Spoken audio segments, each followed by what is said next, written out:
আমরা অনেকেই ভেবে পাই না ইসলামের নিজস্ব রাষ্ট্র ব্যবস্থা থাকার পরও মুসলিম রাষ্ট্রগুলো মানবরচিত আইন দিয়ে পরিচালিত হয় কেন। যেমন বাংলাদেশ, পাকিস্তান, ইন্দোনেশিয়া, মালয়েশিয়া ইত্যাদি রাষ্ট্রগুলোতে কোটি কোটি মুসলমান বসবাস করেন। তারা আল্লাহর বিধান দিয়ে নামাজ পড়েন, রোজা রাখেন, হজ করেন, কিন্তু আল্লাহর বিধান দিয়ে রাষ্ট্র চালান না। রাষ্ট্র চালানোর কথা উঠলেই তারা গণতন্ত্র, সমাজতন্ত্র, একনায়কতন্ত্র, ধর্মনিরপেক্ষতাবাদ, পুঁজিবাদ ইত্যাদি মানবরচিত মতবাদের উপর ভরসা করেন। এমনকি এসব দেশের জনগণও গণতন্ত্রের জন্য আন্দোলন করে, গণতন্ত্রের জন্য জীবন দেয়, কিন্তু ইসলামী ব্যবস্থার জন্য আন্দোলন করে না। এর কারণ কি? মানুষের তৈরি জীবন ব্যবস্থার উপর তাদের এত ভরসা, কিন্তু আল্লাহর দেওয়া জীবন ব্যবস্থার উপর ভরসা নাই। আসলে কেন? আমি জানি অনেকে বলবেন তারা ভালো মুসলমান না, ইসলামের ব্যাপারে সিরিয়াস না ইত্যাদি, কিন্তু ভাই আসলে কি তাই? ধরেন আমাদের বাংলাদেশ, এই দেশে অন্তত 15 কোটি মুসলমানের বাস। এই মুসলমানরা নামাজ, রোজা, হজ, জাকাত কোনটা করে না বলেন তো? ব্যক্তিগত যত আমল সবই তো করে, সিরিয়াসলি করে। প্রতি বছর হাজার হাজার মসজিদ বানায়, বড় বড় ইজতেমা করে, এক একটা ওয়াজ মাহফিলে লক্ষ লক্ষ মানুষের সমাগম হয়। সমাজের প্রভাবশালী নেতা, সরকারি কর্মকর্তা, বড় বড় ব্যবসায়ী তারা কোটি কোটি টাকা মসজিদ মাদ্রাসায় অনুদান দেয়। এসব কি এমনি এমনি? অবশ্যই ইসলামের প্রতি তাদের ভালোবাসা আছে, বিশ্বাস আছে, কিন্তু সেই ইসলাম দিয়ে রাষ্ট্র চালানোর কথা উঠলে তারা আর ভরসা পান না। প্রশ্ন হলো কেন ভরসা পান না? আসলে মূলত 3টা কারণে তারা ইসলামকে রাষ্ট্র ব্যবস্থার জায়গায় কল্পনা করতে পারেন না। আপনি কি জানতে চান সেই কারণগুলো কি কি? তাহলে ভিডিওটা শেষ পর্যন্ত দেখতে হবে। বন্ধুরা, ইসলামী রাষ্ট্র ব্যবস্থার জন্য সবচেয়ে গুরুত্বপূর্ণ অবদান কারা রাখতে পারতো বলেন তো? ঠিক ধরেছেন, আমাদের ধর্মনেতারা। কিন্তু বাস্তবে তারা কি করছেন খেয়াল করুন। ওনারা ইসলামকে শুধুই ব্যক্তিগত মাসলা মাসালের বিষয় হিসেবে উপস্থাপন করে আসছেন যুগের পর যুগ। তাদের ওয়াজ, খুতবা, বয়ানগুলো শুনেন, দেখবেন ঘন্টার পর ঘন্টা ওনারা অজু, গোসল, ঢিলা, কুলুক, দাড়ি, টুপি, বোরকা, হিজাব, মেসওয়াক ইত্যাদি ব্যক্তিগত বিষয় নিয়েই ওয়াজ করতে ভালোবাসেন। এসবের নিয়ম পদ্ধতি নিয়ে তর্ক বিতর্ক করেই অনেক মজা পান। কে কোথায় হাত বাঁধলো, কে আমিন জোরে বলল, কে তারাবি কত রাকাত পড়লো, কে নবীকে মাটির তৈরি বলল, কে নূরের তৈরি বলল, এগুলোই যেন তাদের কাছে ইসলাম। এসবের বাইরে জাতীয়, সামরিক, অর্থনৈতিক, বিচারিক ইত্যাদি সকল অঙ্গনে ইসলামের যে হুকুম বিধান আছে, ইসলামের যে আইন কানুন আছে, ওনারা সেগুলো বলেনই না। তো মানুষ কিভাবে ইসলামী রাষ্ট্র ব্যবস্থা সম্পর্কে জানবে? কেন আগ্রহী হবে? কাজে যারা রাষ্ট্র নিয়ে মাথা ঘামান, অর্থনীতি নিয়ে মাথা ঘামান, বিচার ব্যবস্থা নিয়ে মাথা ঘামান, প্রতিরক্ষা নিয়ে মাথা ঘামান, তারা ইসলামের মধ্যে সমাধান না খুঁজে স্বাভাবিকভাবেই পশ্চিমা গণতন্ত্র, সমাজতন্ত্রের মধ্যে সমাধান খুঁজে বেড়ান।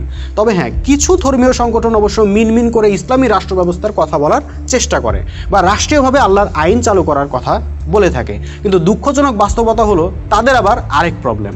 আসুন দেখা যাক তাদের কি প্রবলেম। বন্ধুরা, আমাদের দেশের কিছু ধর্মীয় সংগঠন ইসলামী রাষ্ট্রের কথা বললেও ইসলামকে ওনারা কখনোই সার্বজনীন জীবনাদর্শ হিসেবে উপস্থাপনই করতে পারেননি। দেখেন, রাষ্ট্র চালানো কিন্তু মসজিদ মাদ্রাসা চালানোর মতো বিষয় না। রাষ্ট্র জিনিসটা কিন্তু সার্বজনীন বিষয়। এখানে সকল দল, সকল মত, সকল ধর্ম, সকল বর্ণের মানুষের সম্মিলিত প্রতিষ্ঠান হলো রাষ্ট্র।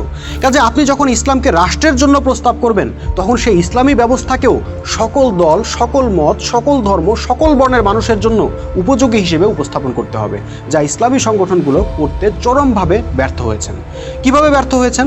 দেখেন, এই ইসলামী সংগঠনের নেতাকর্মীরা ভিন্ন মতের ও ভিন্ন বিশ্বাসের প্রতি কেমন মনোভাব লালন করেন তা আমরা সবাই জানি। তারা অমুসলিমদের সম্পর্কে কেমন দৃষ্টিভঙ্গি লালন করেন সেটাও আমরা জানি। তারা অমুসলিমদেরকে মালু বলে গালাগালি করেন এবং মুসলিমদের মধ্যেও যারা তাদের প্রতি ভিন্ন মত লালন করে তাদেরকে নাস্তিক, কাফের, মুরতাদ, ইহুদির দালাল ইত্যাদি বলে আখ্যা দেন। এই সমস্ত কিছুই কিন্তু আমরা দেখে আসছি। কাজে ওই সংগঠনগুলো ক্ষমতায় গেলে বা তাদের আদর্শকে রাষ্ট্র ব্যবস্থায় প্রতিষ্ঠা করলে সেটার ফলাফল কি হবে সেই নমুনা বুঝতে জনগণের আর কিন্তু বাকি নাই। সেই রাষ্ট্রটা যে সবার রাষ্ট্র থাকবে না, একটা নির্দিষ্ট উগ্রবাদী গোষ্ঠীর চারণভূমিতে পরিণত হবে, তা বুঝতে কি কারো আর কোনো বাকি থাকে? কাজে ওই ধর্মীয় সংগঠনগুলোর সাম্প্রদায়িক মনোভাবের নিচে ঢাকা পড়ে যায় ইসলামের সত্যিকারের সুমহান উদারতা ও সমতার বাণী। বন্ধুরা, এই হলো আরেক দুঃখজনক বাস্তবতা। নারী সমাজ হলো রাষ্ট্রের অর্ধেক, অথচ সেই নারীদেরকে ইসলামের নামে বারবার অপমান করা হয়।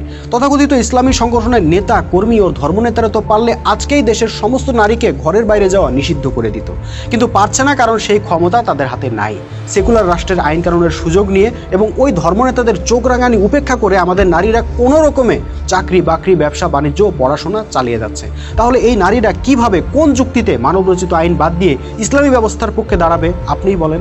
তারা তো চিন্তা করবে ইসলামী রাষ্ট্র ব্যবস্থা প্রতিষ্ঠা হলে তাদের সর্বনাশ হয়ে যাবে। তখন নারী বিদ্বেষী হুজুররা আরও শক্তিশালী হয়ে উঠবে এবং তাদের নারী বিদ্বেষী ফতোয়াগুলো মাহফিলের মঞ্চের মধ্যে সীমাবদ্ধ না থেকে বরং রাষ্ট্রীয়ভাবে কার্যকর করা শুরু হবে। ফলে রাষ্ট্রের অর্ধেক অংশ নারীদের পরিণতি হবে ভয়াবহ, যার নমুনা আফগানিস্তানে দেখা গেছে। সুতরাং ইসলামের প্রতি অগাধ বিশ্বাস ও ভরসা থাকার পরও আমাদের নারীরা ইসলামী ব্যবস্থার পক্ষে বা ইসলামী রাষ্ট্রের পক্ষে সমর্থন দিতে ভয় পান। আমাদের দেশের কথিত ইসলামী সংগঠনগুলো মাঝে মাঝে নিজেদেরকে খুব নারী বান্ধব হবার ভান করলেও নারীদের মধ্যে তারা কখনোই এই অনুভূতিটা জাগ্রত করতে পারেনি যে ইসলাম প্রতিষ্ঠার পরও নারীরা সকল কর্মকাণ্ডে অংশগ্রহণ করতে পারবে।